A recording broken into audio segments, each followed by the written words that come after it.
How did the U.S. and the U.K., on the run-up to the invasion of Iraq, get it incorrectly wrong that there were chemical weapons and weapons of mass destruction? How long have you got?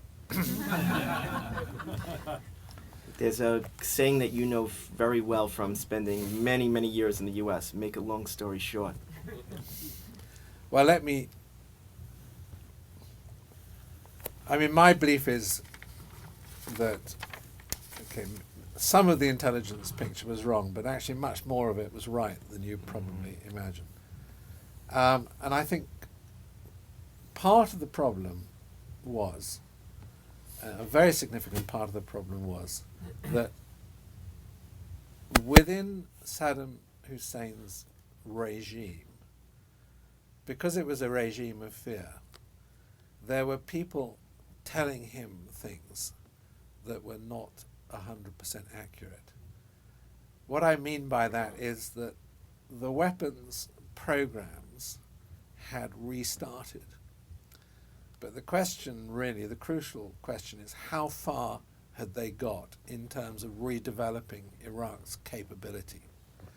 Now, our intelligence, Iraq had every reason to create a picture which was going to A, deceive Iran, and B, reassure Saddam that things were better than they actually were. So I think a lot of the reason that the intelligence picture, let's say, was skewed was because we were getting very good intelligence, but what people were telling Saddam Hussein was optimistic in terms of where they had got to in, as it were, redeveloping weapons programs. This is a really complicated issue, and we really haven't got time to go into it. But there are all sorts of things that you believe here in the States, which I think have been so heavily politicized, it's very difficult to get back to the truth. But for example, the yellow cake issue here is completely misperceived in my view. And I'm absolutely, totally confident that the intelligence that the UK produced on yellow cake was absolutely right. And I don't. And this is the uranium in Niger. That's the yellow cake that was bought in Niger to restart the program, their nuclear program.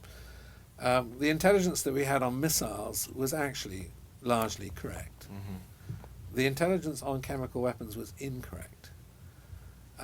But there are very specific reasons now, I think, as to why they were incorrect. And I think what we got was people exaggerating the progress they had made in restarting these programs. That's one of the explanations. But I'm hoping that a lot of this will eventually come out, but I don't know.